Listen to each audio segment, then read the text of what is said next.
Hey everyone, it's so cool to have so many people join today.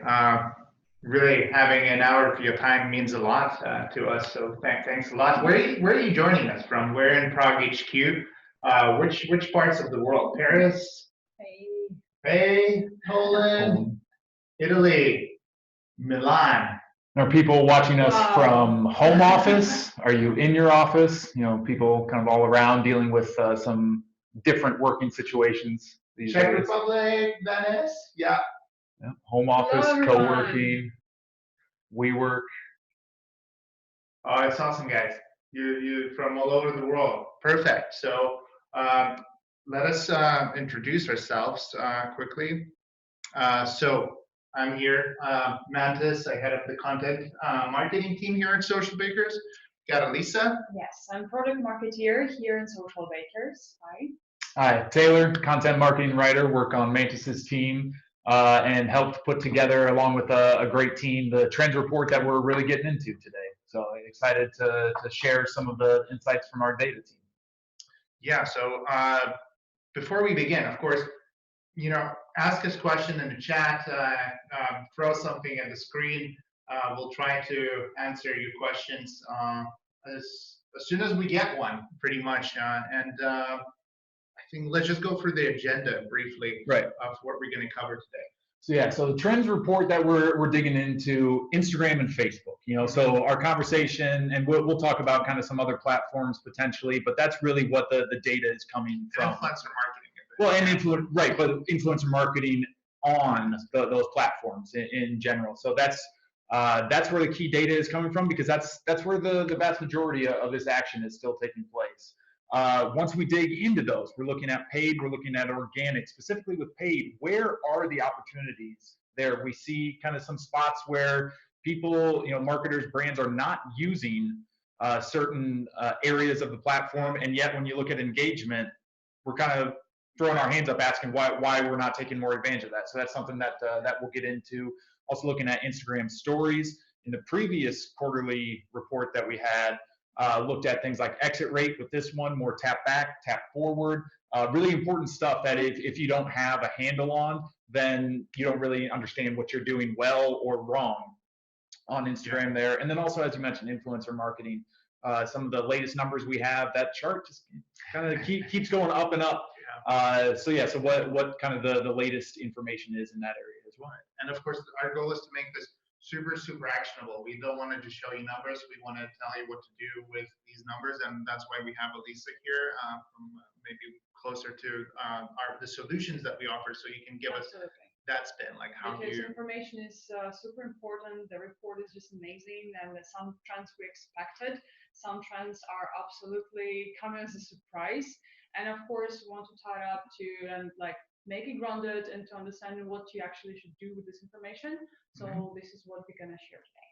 Yeah, by the way, get the report. So we'll share the link in the chat to the report, and of course we'll later share the slides with you so you can download the report, and it's going to be in the email as well that we send after, and it can just help you follow the conversation. But also all the data is going to be here, so really just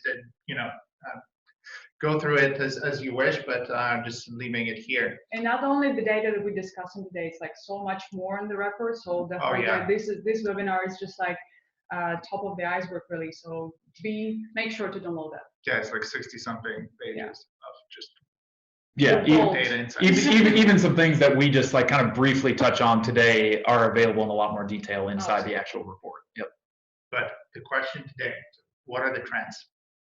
So first we want to touch, I guess, on just a broader overview of what's happening on platforms. So what's going on? Right, so here we're looking at the top 50 largest brand profiles on Facebook and Instagram, and something that we've been monitoring over the last few quarters is that total audience size on Instagram has been inching up and up, and this was the first time that it registered actually as larger than on Facebook. So not some huge momentous event because we saw this coming, but it's notable to take a moment to realize that, and to then kind of see, okay, is this where things are going, or will there be a little bit back and forth there? Let's be honest, take a lead from Facebook. This is a big thing, because Facebook is huge. Come on. So from my personal point of view, I think it's very, very important to understand that it's not like it's getting bigger and bigger, and it's interesting. Yeah, and maybe even more important, specifically with this, is that the interactions on Instagram for, again, this is looking at the top 50, 20 times bigger than on Facebook. And so once you understand that, it makes complete sense that the audience has grown larger on Instagram. Absolutely. Yeah, I mean, it was bound to happen sooner or later. It's really happening for the largest brands, and probably it's going to happen for mid-market and smaller businesses too eventually, as the audience grows. We're going to dive deeper into where it's growing later. If you look in just kind of engagement, well, Taylor, how would you describe what's happening? Yeah, so this is looking at the last 15 months, the evolution of interactions on both Facebook and Instagram. And while there's some volatility, it's not that different. You know, especially you look at in the summer months, Facebook, you know, its high was back in December 2018. But then in the summer, nearly touched that a couple of times. Meanwhile, on Instagram, its high also was right around November, December 2018. But then this holiday season, it started creeping back up there. And so one important thing when you kind of step back and look at something over this long of a timeline is to remember that and seasonal trends, seasonal changes are important. They do very much matter in the interactions on both. And so you have to kind of understand when audiences are paying attention and when they're not. And so sometimes if you see a dip, it's maybe not something that you specifically are doing wrong, but you're maybe pushing something in the wrong time because you just know or should know that the audience isn't there as much. Of course, the important question is like, is it only happening to you right now, or are you also following your competitors? Right. I understand that it's a trend across everybody, all the industry, for example. So for sure, like having something in place that allow you to make analytics and like benchmark yourself towards the others is like super crucial for this. Yeah, and people are asking if this data is available for specific countries. Yeah, we have it. Of course, in the report, we can't include every single country, but reach out to us and ask for the data. Like we will send an email after the webinar and you can respond and ask for the data for your region. And it's also actually, you can see this data on our platform. Yeah, and your industry in your region, you know, you can really get some specifics here. But definitely, yeah, good question. What's happening in terms of spend? That's kind of curious. When you look at engagement, yeah, a lot is on Instagram, but when we look how we're spending, well, we're still spending a lot on Facebook, and for good reasons, actually. Absolutely. We really are. So there shouldn't be this misconception that everything is moving to Instagram, all the spend, forget Facebook.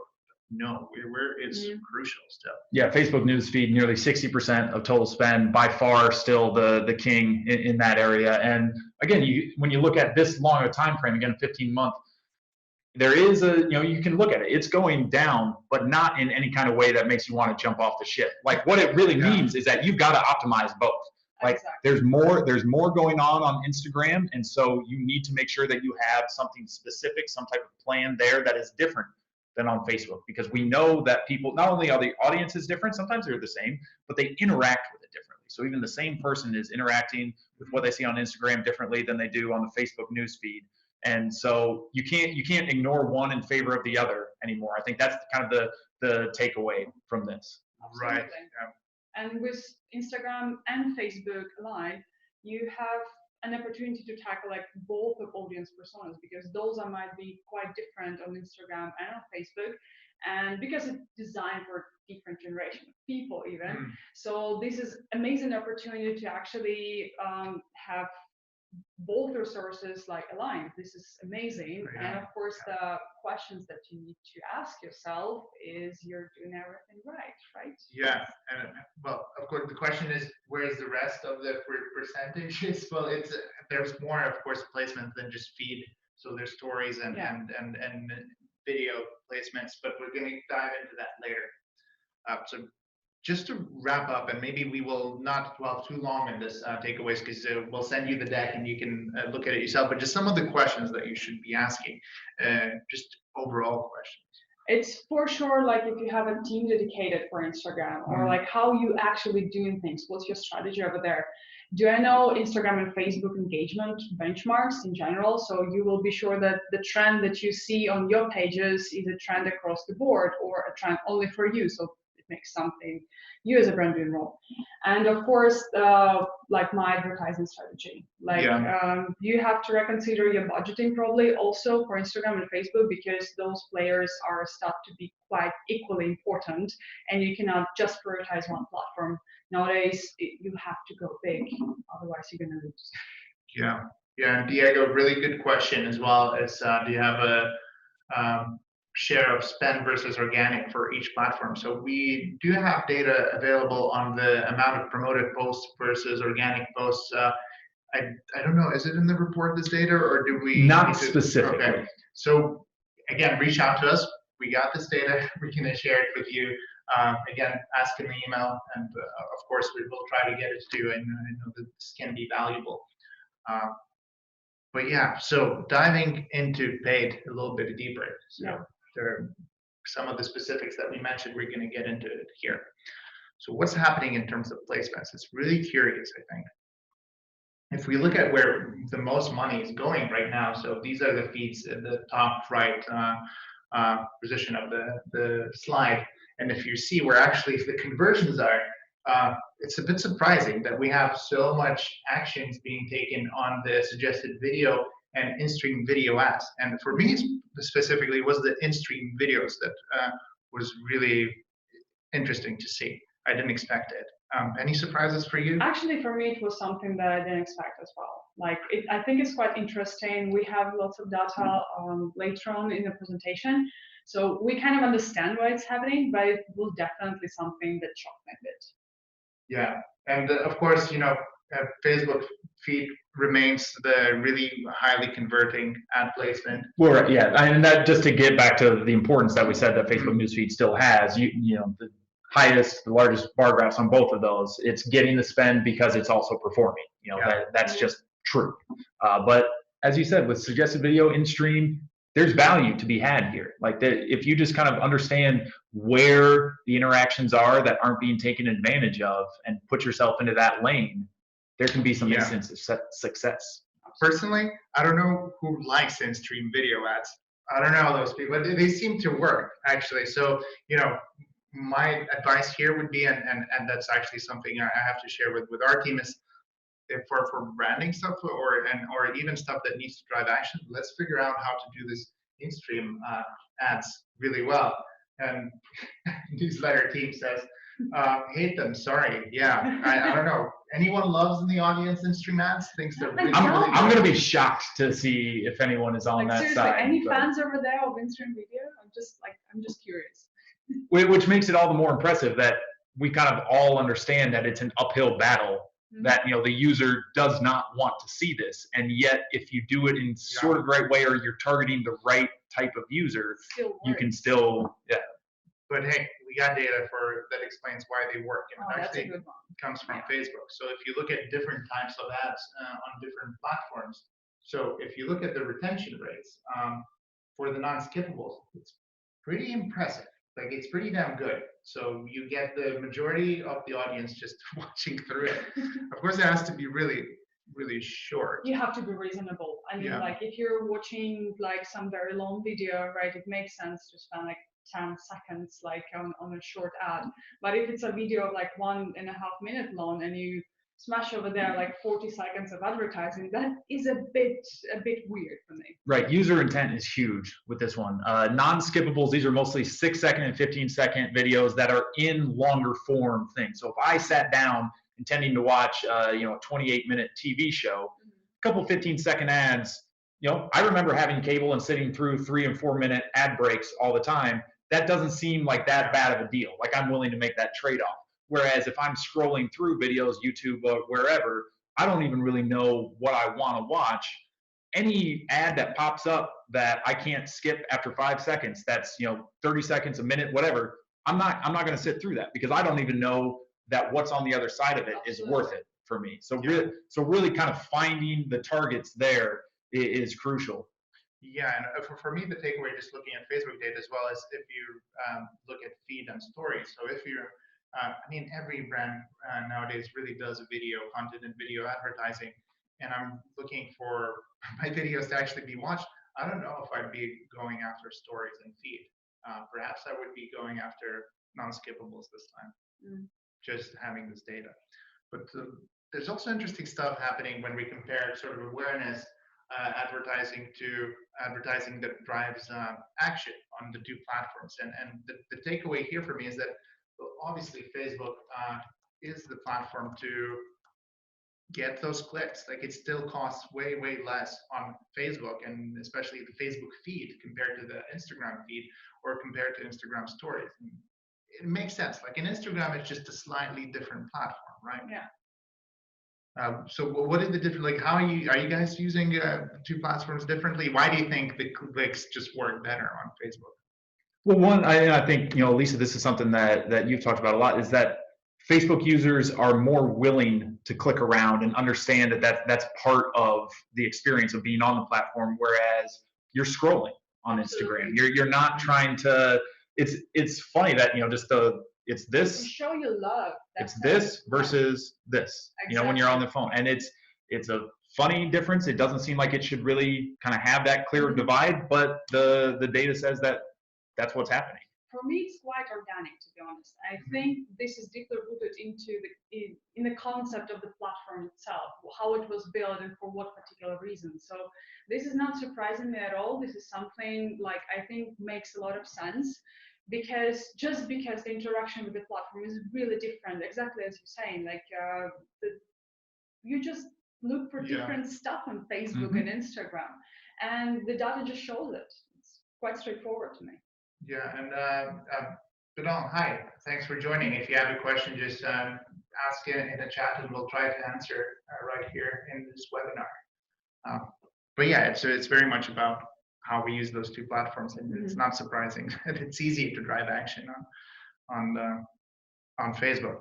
But if we dive further, we actually want to ask you guys. So, well, maybe first we should answer the question that's coming in.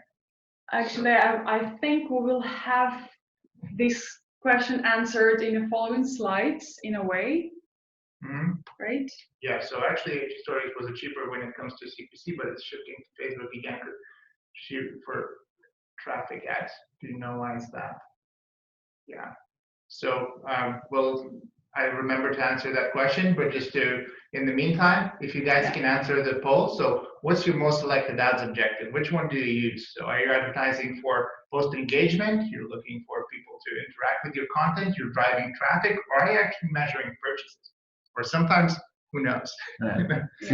Few conversions. Now we got video views.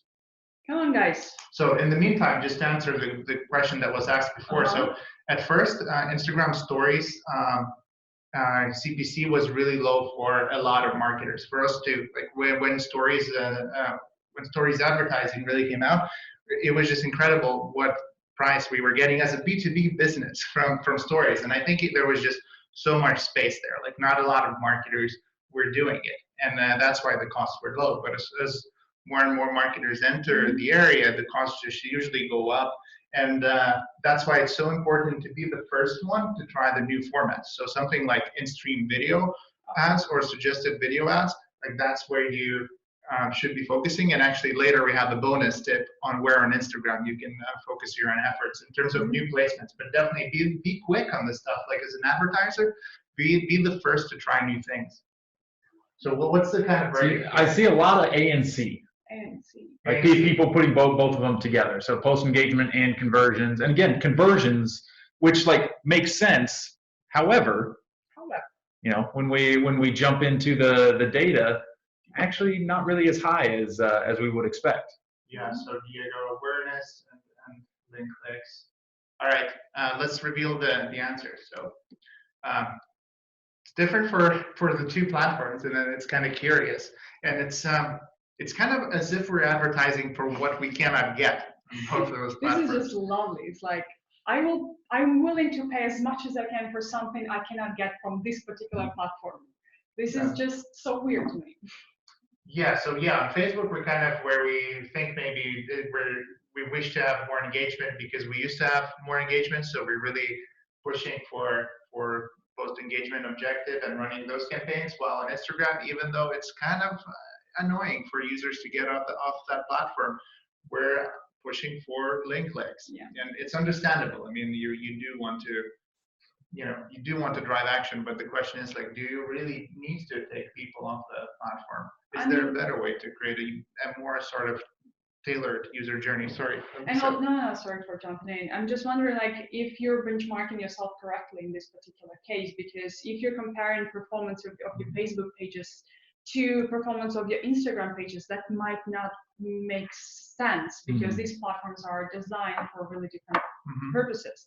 So I think this is what rooted in these results. You're trying to make the results equal on both platforms, but maybe it's not the way to go, because platform can deliver way better the results in way different ways. Yeah. So more questions coming in, and very good ones. So Nicholas, thanks for asking. So what's the conversion in itself? I deliver views, so that's a conversion for me. So yeah, in that point, it's kind of what you're referring is like, what's the objective of my ads campaign? I think conversions are specifically referring to campaigns where you tracking either one of the conversions that Facebook offers to track, like purchases on their site, or add to carts or stuff, or the events that you create as a conversion on your site. So it usually happens off your site, on your platform, or sorry, on your website. So that's what we mean by conversions. Yeah, the colors, it's a bit misleading, different for IG and Facebook. Hey, we're going to take this comment back to the design team. I think you're right. Actually, it would be better if they were the same color. Next report. Yep, that's a good point. Look for the update in the Q1 2020 version. When is that coming out? That should be in the ideally 3rd or 4th week of April.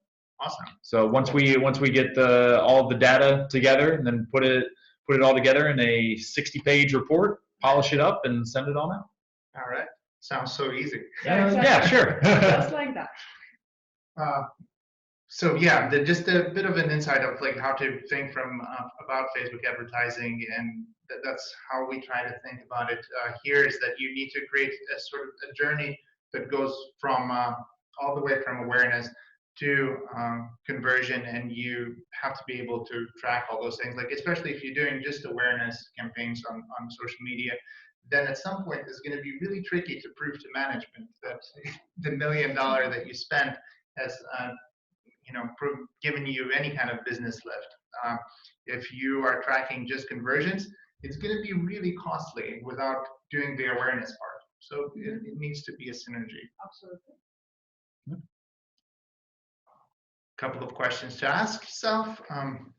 Who wants to go? Yeah, so just kind of reiterating the point from earlier, do you have visibility on your own ad placements? Like, can you very quickly see the data on this? If not, ask yourself why. Because that's so crucial to be able to make the correct decisions at the right time. You need to be able to have that at your fingertips. Kind of just backing up the poll question, what are your top campaign ads objectives? Are you following through on what you say that you're trying to do? Can you show ROI for the things that you're trying to achieve? And getting to our in-stream and suggested idea, do you have a plan for short form ad videos? Like, do you know what you're looking for with that, or do you feel a little lost and maybe you need to kind of spend some time putting that together? Because as we said, there's a lot of opportunity there. And it's also quite important to follow your campaign like online and pretty much online live. So if there is something to be changed, you need to be quite flexible and adjust your campaign just on the go, and you need to have some platform, social bakers, just saying, to be able to understand how your campaigns are performing and to tweak something if something is not working, and to make sure that you are, like, for every dollar that you invest, you get a lot in return. Yeah, you're totally right. And also, I also think there's a challenge of actually seeing things clearly, like especially if you're maybe at a manager level, or you're not a CMO, let's say, but a VP of digital or something, and you're in a big brand and you have so many ad accounts to follow. Like, for you to get visibility into which ad placements work, that's craziness. And so it's really means like going to Facebook Ads Manager or asking for reports, but that's why we kind of build a product internally. Like if you are actually, our clients talk to your account managers about this, because this is a great opportunity to feel the pulse of your campaigns and never wait for anyone to deliver any kind of reports to you, because you will have everything just at any given moment, and you have all the insights over there, which is just amazing. Yeah, so yeah, just try it one place to kind of see all the stuff that we're talking about, which ad placements, which audiences, for any number of ad accounts. But a really good question coming in from Francisca. Thanks for joining, and I'm so sorry for butchering your name. So the question is, should I use conversion ads as a last step in campaign for targeting all the people I reached in form ads? I usually do reach and then followed by traffic ads. So good question, depends on your business model, but if you're selling something down the line, I would say that you should be doing conversion campaigns. It's just going to end up being cheaper than just paying for traffic and hoping that the website is good enough to convert those people without you as an advertiser getting the feedback. Why you want to advertise for conversions in that last purchase step is that you want to give that feedback to Facebook that you're paying for those conversions. That's what matters to you, not the traffic, right? So it is important that you connect those dots. Okay, so there's a newsletter team. I can't see the questions from other panelists. If you are asking a question, can you switch to all panelists and other attendees? Would love to see the questions coming in. Yeah, that's a really good point. Yeah, guys, if you're able to do that, it would be very nice. Yeah. I think it's when you type the question, you have to send it to all panelists. Right, yeah. Yeah, that's a really and good attendees, point. all panelists and attendees, sorry. That's awesome. Yeah, so really good comment. So if you're asking a question, feel free to add all attendees as well to the question so everyone can see it. Yeah, there's so many questions coming in, so be curious. What else do we have here? Yeah. Final goal is usually PPI, not a product. Okay, yeah, got it. Thanks for the question. A bonus point. A bonus point. Bonus tip, what we were referring to earlier.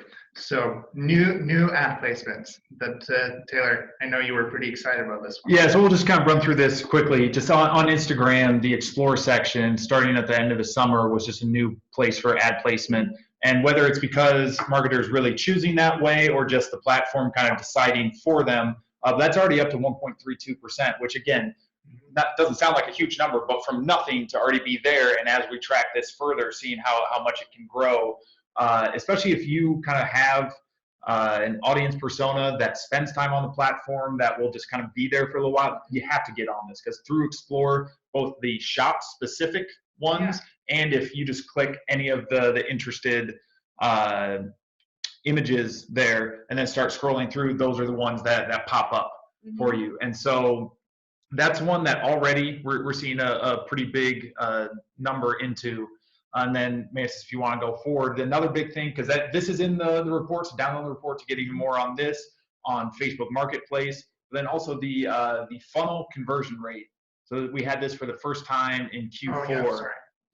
And so just to show you briefly here, so going from impressions to clicks and then clicks to purchases, we have not only that overall number there, but on the next slide, we've got it by industry. All of this is in the report. This is something I'm really interested to see going forward, to see if it's the same industries that are leading the way. E-commerce for going from click to purchase makes, obviously that they would be leading. But other than them, what are the industries that are doing well there right now? It's telecom, society, fashion. Are those kind of perennially up there, or is there ways for other industries to kind of move up and to get better conversions at the end of that funnel?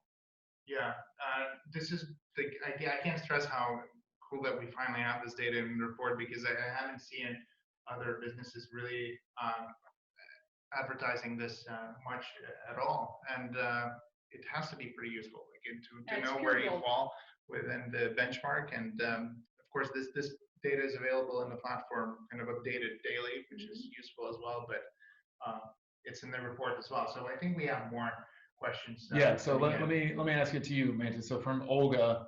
So in your opinion, does it make sense to include lookalike audience to the retargeting audience? Yeah. In your opinion, would it make sense to include lookalike audience? I'm going to try to think about this from a content marketing perspective. I wish our ads acquisition team was here. And just again, a note to people asking questions. If you, with the question, you can add also all panelists and all attendees when you're answering. That would be super helpful. All right, let me think about this one. So would it make sense to include lookalike audience to the retargeting audience? I guess if you have your campaigns set up in such way that the lookalike audience will enter your funnel and then you will remarket to them, yeah, it does make sense. You could set it up like that, but it'd have to like a multi-step thing. And then do we have that information for Ecuador, for Mexico, for LATAM, and specifically for the aviation industry? Wow. All right. So we have to go back to the data team and ask if we have the aviation industry. I think perhaps we can, yeah, definitely. I'm pretty sure I think it's there. It's one of them, yeah. So definitely if Because this is just the top performing in each, but I know aviation is one that we track. Yeah. So Maria, or Ines Maria, so reach out to us, reply to the email and ask for the data. We'll get it to you. And also Gustavo for Mexico, we'll try to get the data to you as well. Just ask for it. And yeah, for Latin as well. All right, let's move forward so we don't run out of time. Stories, our favorite format. Yes. I love stories. So what's going on with stories? It's a lot of what's going on with stories, really. Like, just look at the numbers, and this is impressive that stories are actually overtaking our feed. And I love stories just for one particular reason, because it's authentic way how brands can share who they really are, what are the values. They can entertain their audience, they can interact with their audience in so many amazing ways that I'm just a big fan of stories, and I think Instagram is actually nailing it. Like, they made absolutely smooth user experience. It's such a pleasure to be in a stories and to create ones. So yeah, I think I said enough. Like, I'm a big fan. You're a big fan, yeah. Before we move to stories, I just want to answer just one question. Still on the ads. So from Francisca, again, butchered your name, of course. But do you recommend reach ads or throughplay ads for video content? Well, there's the tricky thing with reach ads. So with reach ads, you really have to be so certain about the quality of your videos. I mean, you're really paying just for that ad to be delivered and sometimes as quickly as possible, and without quality or whether people like it or not being taken into consideration. So of course, throughplay ads, I would say, is a better, maybe more careful strategy to go. But if you have winning content, if you already tested it and you know that it's crazy good, then just do reach ads, sure. Yeah. All right, what about Facebook stories? Do we have any evidence about their effectiveness? We're still asking. Yeah, tricky one, Facebook stories. I'm not sure if we have data for it. Not in the report, I know for sure. Yeah. So Facebook stories are really tricky to access data on because of the way that the API is set up. But we do have data on Facebook stories ads. I think sometimes we're able to look into that. So perhaps for the next report, that's something that we could look into. And I think, didn't we compare Facebook stories ads versus Instagram stories ads in the previous report? We may have, yes, but like very briefly. And that's actually just a kind of a quick point for overall thing, because we are, working on what's going to be in the next quarterly report. If anybody has the kind of specific things they want to see or are really interested in, go ahead and drop that in the comments. Let us know, because we can take that to our data team and it can be a part of our next quarterly report. Because that is one, like you said, that there have been limitations. There's reasons why we don't have, Facebook stories versus Instagram stories. But we can always explore it more and to see what data says is possible. The thing is, like, yeah, we have this in the comment section as well, that the Facebook stories seems not to be so popular between users. I would probably agree with that, but it's not about being popular. It's about being like brand adapt to this new format, because it's relatively new and you don't know yet if it works or not. So I'm pretty sure it will be growing. However, I'm not sure how exactly it's going to work with audiences on Facebook. Again, just because audiences on Facebook and Instagram looking for different sort of experience, and maybe that's why the stories on Facebook are not a trend just yet. Yeah. And just a quick aside, I'm curious just what your guys' thoughts are. Different platform, Twitter announces that it's going to have stories coming. should we expect to see some action going on towards that, or is there going to be a lot of delay towards people kind of a wait and see approach? Whereas earlier we advised you when there's a new stream available, try it right away. The thing is, like, I would say just don't jump on board in a ridiculous way. I mean, just posting the same stories on all different platforms, it might not be a key here, because you cannot just generate the same content for all platforms for obvious reasons, and you know it, and you don't do like this. So don't do this with the stories. So try to find which kind of format is working for you on stories, because something that landed very well on Instagram will not ever land on Twitter, because again, it should be different. So I'm pretty sure you can really crack this new trend.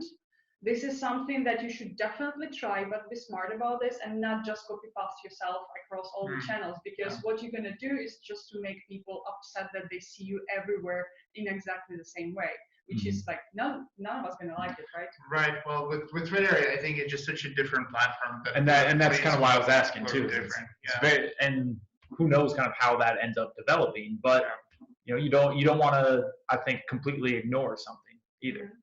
Definitely not. I think we can look at how, for instance, with any new format. So there's people who are just really good at those platforms, like content creators, and there's definitely so many influencers on Twitter already that are going to be trying to use it. So just like look at how they're using it. Does it make sense for them? So then you can steal a couple of ideas from them as a brand. But I think point taken. We got to look into stories far more in the next reports, maybe. And it's not just because I'm a big fan, but because the numbers are kind of talking. Well, the audience. I mean, you guys have a lot of questions about stories. Well, yeah, just kind of last point on that to Lisa's point about you can show your personality on stories. As a comment from Elliot, there's less risk on stories because they disappear in 24 hours, whereas your news feed, like, it lives there. It's findable for a long time. Whereas if you make a story that, good or bad, day later it's gone.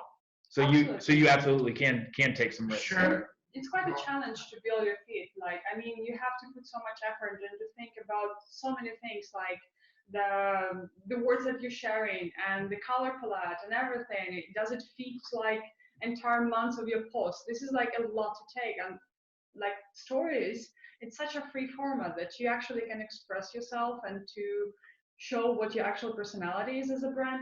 So I would not say that it's less of a risk. I would say that it's a just wider spectrum of opportunities over there to show who you really are. Yeah, I sincerely hope that our content creators who are working on stories are not listening to this webinar, because they will be genuinely hurt by this comment. I mean, it does take a lot of time. Like, I think that's the point that we're trying to make with maybe the slide here, is that it's going to take up more and more time. So do you know who in your team is even creating stories right now? Is there a team for it? But maybe we just have to skip ahead. Talking about stories metrics. Like, are we even measuring stories metrics? Are you guys? Do you know what your tap forward or tap back rate is? If you don't, you need to. Otherwise, you don't have any idea how your Instagram stories are actually performing. So just so people understand, tap back when you go to the left to rewatch something, tap forward to skip. And this is something that we've talked about too. There can be some things misleading in this. For example, when we look at image versus video, an image could be tapped forward more often than a video, so you would think it doesn't perform as well. Well, maybe people are holding the image in order to read the information, and in 1 second plus holding it, they've absorbed everything and can tap forward, whereas a video they needed to watch all 5 to 15 seconds, whatever it is. So it's not, you can't take 100%, I think, takeaways from this, because there is some things that we don't know how to judge yet within that. But if you don't know your basic numbers for it, then you're lost, essentially. Yeah, I completely agree. And again, I'm going to butcher the name. Francisca Barth is asking, so is it reasonable goal to try to get into the hashtag stories to get more reach? How big should the hashtag be, for example, 800,000? Oh, her question was 300,000 even. Your cursor's in the way of the. Oh, yeah. Oh, it was 3,000. Yeah, your cursor is. Right.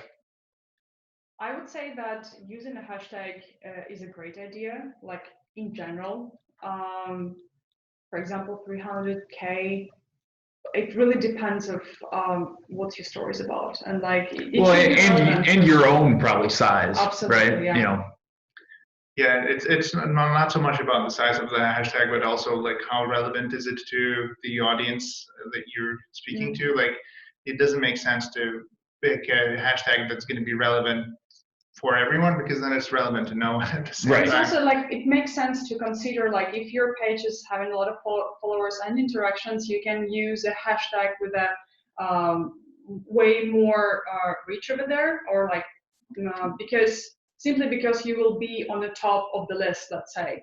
Because otherwise, if you use the hashtag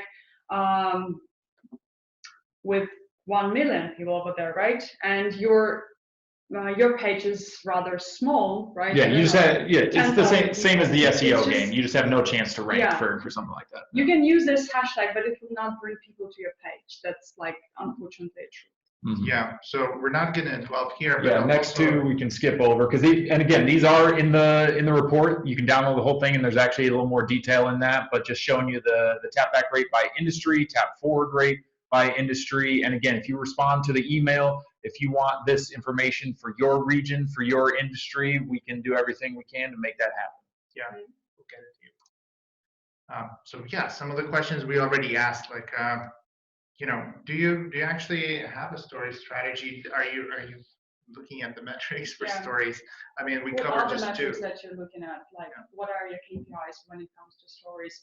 Because you should pay attention to those. You should have an Instagram story dedicated team even, and who's like, it's a lot of work to do to create a great story. So you're completely right. Like by any chance, I was not going to offend anyone who creates stories, because I think to create something really authentic and cool, you need to put a lot of effort and measure effectiveness. It's really reasonable when you put that much effort into something, right? Yeah. So, and of course, how do your stories perform compared to the industry benchmark? Again, is it just you, or is it entire industry which is not doing well? Yeah, and yeah, just to be transparent, like in our company in Social Bakers, we have like, one person is working really on stories, and it takes up a lot of the day for so it's really like, you think about it, your team, who's that person, how many people do you need to do it successfully if you have regional offices as well? Yeah. Don't panic, your content can still be organic. Quick poll, so what do you post most often on your feed? So is it image content, is it links, is it videos, or is it something else? Yeah, images. Yeah. A lot of images. Likewise, it's just Yeah. Not surprising. easy to do. And it kind of still works. I mean, Nice to see so many videos. Like, props to you guys. It's really, I know videos take a long time to put together, so absolutely. a lot of resources. All of that. A, B, and C. Yep, that's All right, so we have the results. But yeah, so majority of marketers obviously post images on both platforms. It's a bit changing on Instagram. We're moving towards a bit more going video. down slightly now, but part of the increase is carousel, which is often consists of video of images, but that can also be some videos. But yeah, slight uptick in video and carousel throughout the year, but image still dominant on both. That's not going to change anytime soon. We just saw how quickly most people chimed in with their answer. It was image. Like that's easy. still the way. It can either be just a powerful image that captures people. You can put text on the image to convey information that you don't think they're going to sit through a video to see. Like images forever will be kind of the main thing there. And of course, the thing that kind of bothers, I think, a lot of us here is that we just don't know how to figure out live content. Like we post so little of it, but if you look at the next page, in terms of engagement, it's vastly more interactive for the audiences, and probably favored by the algorithm as well. But are we going to figure out a way how to do it? I don't know, but that's why we included quite a bit of like a section in this report in this webinar on how to actually do it. So I don't know if we need to get into No, yeah, we don't need to dwell on this because again, you'll receive this in the email. You can revisit this and the report But just kind of a question to people out there: are you doing Facebook Live videos? How in depth is the production value? Like, because I think that's something that a lot of people are maybe intimidated by early on, is feeling like you need, a full official studio. Which, yeah, that can be nice, but you can achieve a lot of these things with a phone and some ingenuity. So there's a lot of different ways to go at it if you just kind of have the confidence to build it. And that's something that we here at Social Bakers have tried to work on recently, is even different elements of it. Both LinkedIn videos maybe perform better, certain ones perform better there than Facebook Live, and targeting different things. Maybe looking at IGTV. I know we had a question about that. Like, there's different audiences for each, and so we're kind of trying and seeing which works where, and then you build on it. And especially, I know it's hard format. I understand it's not easy. However, we see that it's a shortcut to the audience engagement and reach. And it's a pity not to use it, especially that we do have beautiful examples of how brands are actually nailing it. And it can be all sorts of stuff. So don't stick to just one thing, try it once, and then it's not work exactly as you expected, and to abandon an entire idea. So Benefit Cosmetics was doing it in the past. They were it was a teleshopping format, really, 1 hour. That's like Home Shopping Network. Exactly. That's a full, that scares me a little bit. If I'm trying to dip my toe into the Facebook Live game, that's intimidating. People were entertained of course they were, but producing that is very hard, and so I understand that. But then we look at another example. Yeah, there are all different styles. You don't have to go extreme on exactly kind of style, but you can broadcast to live events. You can go behind the scenes walkthroughs and product unpacking. And another one which I really like is Sephora. They're really nailing it. No wonder those two of beauty brands. Sorry for no diversity here. I just like following beauty brands. Right. So yeah, it's a live Q&A session, and it's just two people who sit over there for 20 minutes and answering all the amazing questions about Korean cosmetics. And of course, you can do different variations of this. For example, answer blog posts or comments online. I don't know, run contests and announce the winner online. You can do all sorts of things. Follow a couple of brands who's nailing it, and find your own voice over there. This is very important. And I mean, of course, if any brand can do it, if we can do it, if we can do it, you anyone can do it. We have a pretty small team compared to many different. Well, small. I don't know. Actually, our marketing team is pretty. I would say decent size. Decent size is a good one. So, but our content team is something like 10 people, and we're pulling off lives every week. So. And look at the results. We always have among the best performing pieces of content. This is information from Content Hub from Social Bakers. So you can filter just a bit of a background what this screenshot is about. It's a screenshot from our platform where you can filter your content in accordance to sort by options. And we always have on the top of the top performing content for any given month, we always have our live videos over there, because they just work and people get along. And it took us a while, right, to find our format and to find our voice over there. But if it works for us, I'm pretty sure you guys over there have all the chances to nail this format as well and to use it, because it's it's a good opportunity over there, which is so far missed. Yeah, and you definitely have to think a bit like a media publisher when you do this kind of content like a broadcaster. But we're gonna jump ahead. I think there were questions about, is it better to use video content or is it better to use images from Francisca again? Well, the answer is a bit kind of here, and it's slightly concerning that the average length of videos is currently something around 23 seconds. This is I don't think this includes live.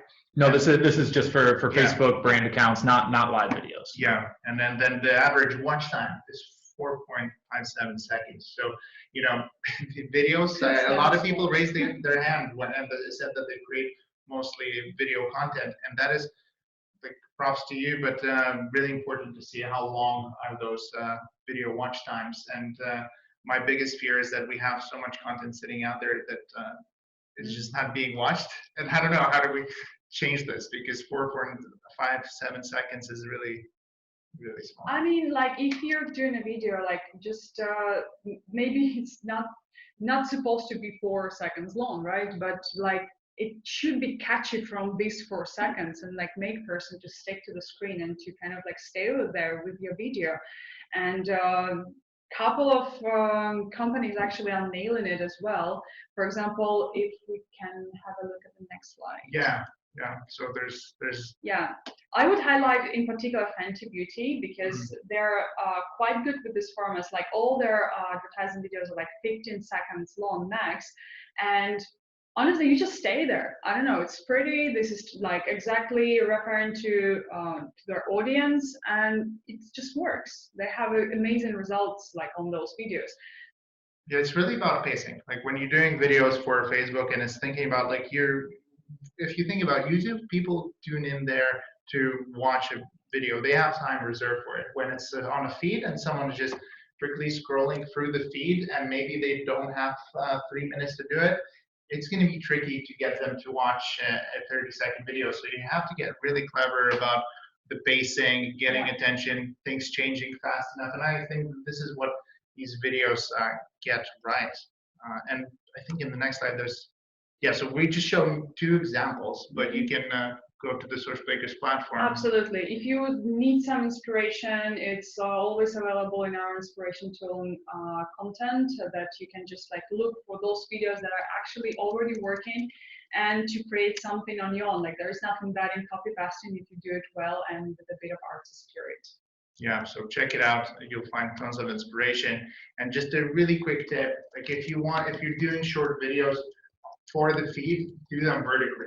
They actually have longer watch times. So we're gonna have to fly through this section a little bit into influencer marketing briefly. But the interesting thing here on this slide is that, so great, we're spending a lot of our time on content that's really good, A+ content. And this is content graded by the Socialbakers AI from A+ to D. Yeah. But still, really, we spend so much time and money on D content, on degraded content. That means we're throwing our money towards content that our AI, the Socialbakers AI, predicted that people actually won't engage with. But when we don't see that engagement, what do? We spend money for post engagement. To show the content that people don't want to them even more. I mean, I think it's coming from this idea that the posts that should be promoted, they're sort of decided even before the campaign begins, and then it doesn't really matter if this particular post, like how they're actually performing. Yeah, how they actually perform. You know that you have to put money behind, which is very weird concept if you ask me. Just because social media is not a billboard, like it's a bit different. You cannot shovel down the throat some content that people don't want to consume. Just like, get along with this and abandon this idea and probably invest way more in your A+ graded content, because this will work, and eventually degraded posts that you promote will cost you so much more than A-graded posts. Absolutely. Yeah, I think the simple takeaway from there is promote your good stuff. Don't promote your bad stuff. Like we have very good takeaway. We have a quote from our product marketing director, Monica, who's been on webinars with us before, but she's so right. Money is not a substitute for quality. Yeah. And there's a wrap-up slide for you to return to and ask these questions. It's like, where are you spending? What kind of content are you spending your money on and investing your time in? But maybe we can skip through these questions and just spend the next 5 minutes on the influencer marketing bit.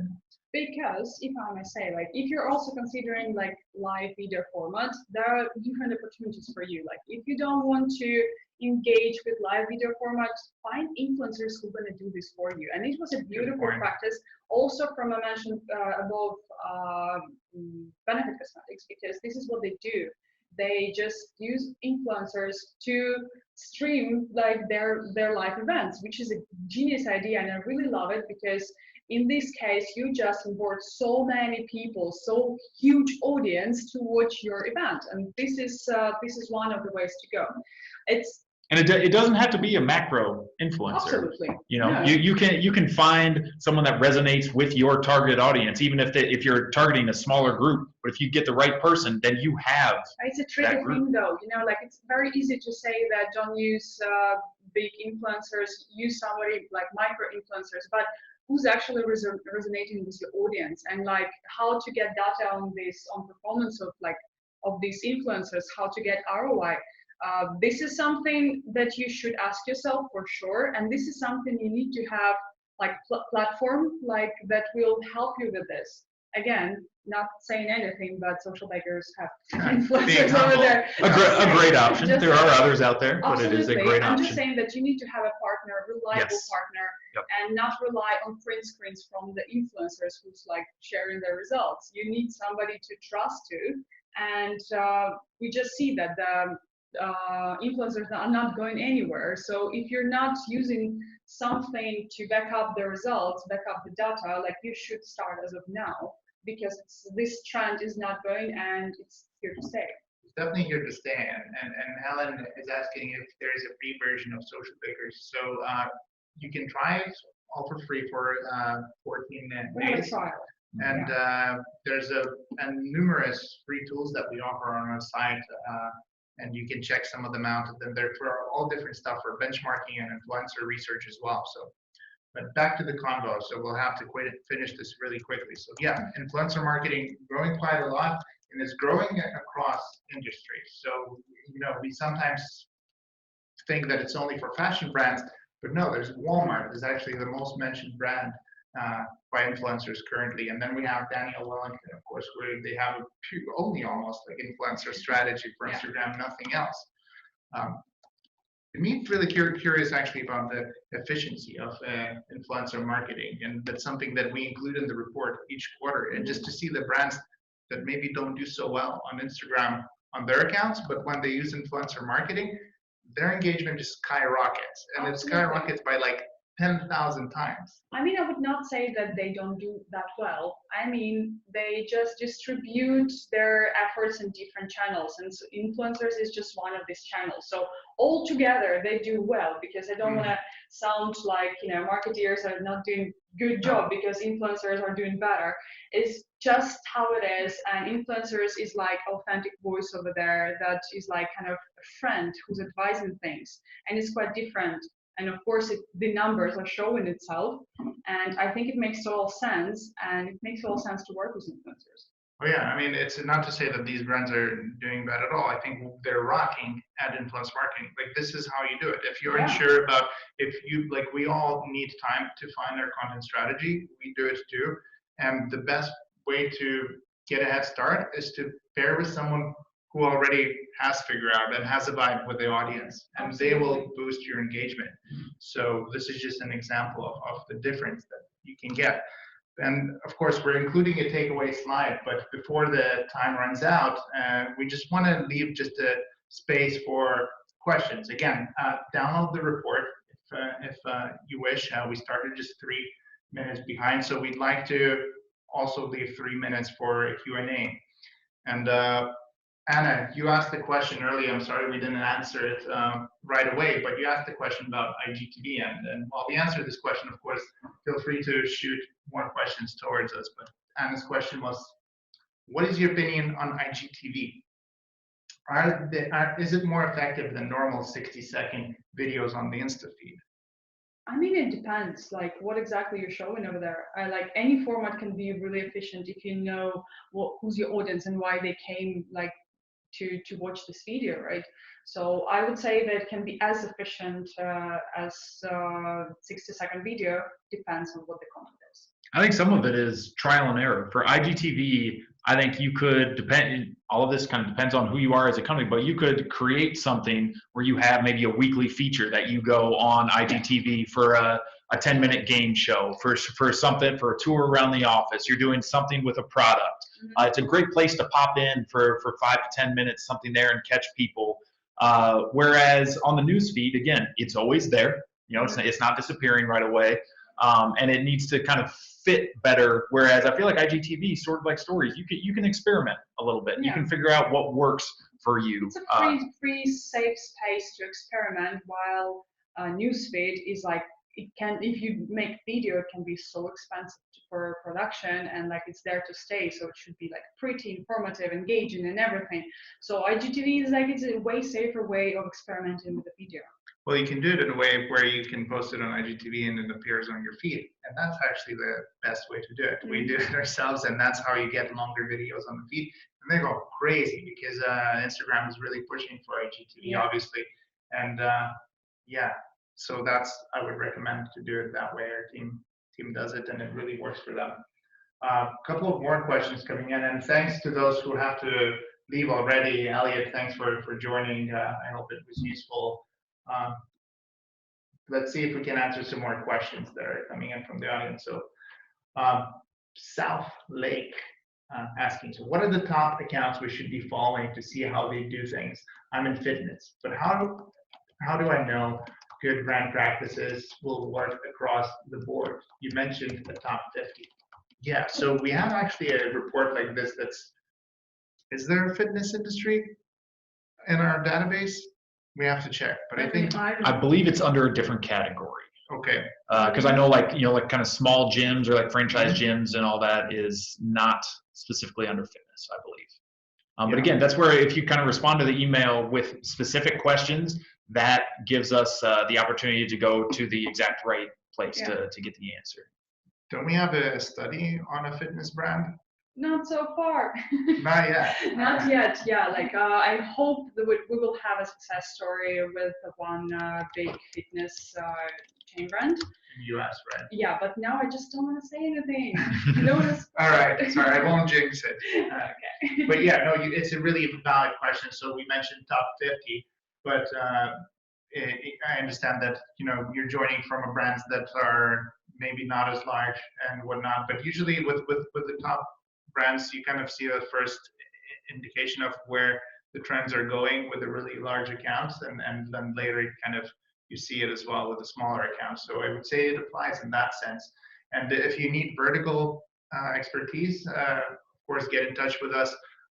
Reply to the email that you need something specific for fitness, and we'll try to shoot you whatever we have available for the fitness industry.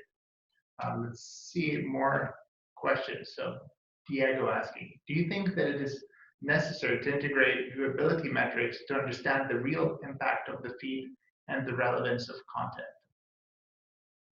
So by viewability, you mean like how long people are watching this video, where does it drop off? That's what I think they mean, yeah. Yeah, totally. Yeah, you have to do it. Yeah, like, of course, right? I mean, as a content marketer, what I'm looking for when measuring content is any sort of indicator that the content was consumed, understood, and led to the action that I desired from the customer. So if I'm just doing awareness marketing and I'm looking for people just to know that we as a brand exist, then I want to make sure that that was the takeaway, that people actually got it. And for me, 4.5 seconds is maybe not enough to know that happened. Like I need longer. 4.57 seconds. 4.57 seconds. So let's be honest. It does, that 0.07.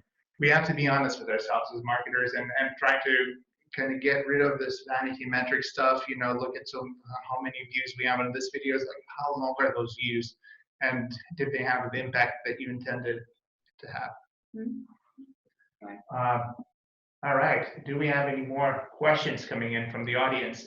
If there's just kind of one last one saying that there was Anna said a report that the IGTV button might be removed. So it's not used by people. So if that's the case, then yeah, that's obviously going to affect how you plan for something like that. Because if Instagram itself is saying we're sunsetting this or just hiding it a bit, then clearly they're seeing that there's not enough kind of action taking place. Yeah, it's definitely true. I don't know if they would remove it just yet, just because it really took them a long time to get this. Yeah, like I don't know the specific report that Anna is referencing. If you could be so kind to share the report that you're talking about, it would be super helpful because I would like to have a look at this. Yeah, I know. Maybe have they given up?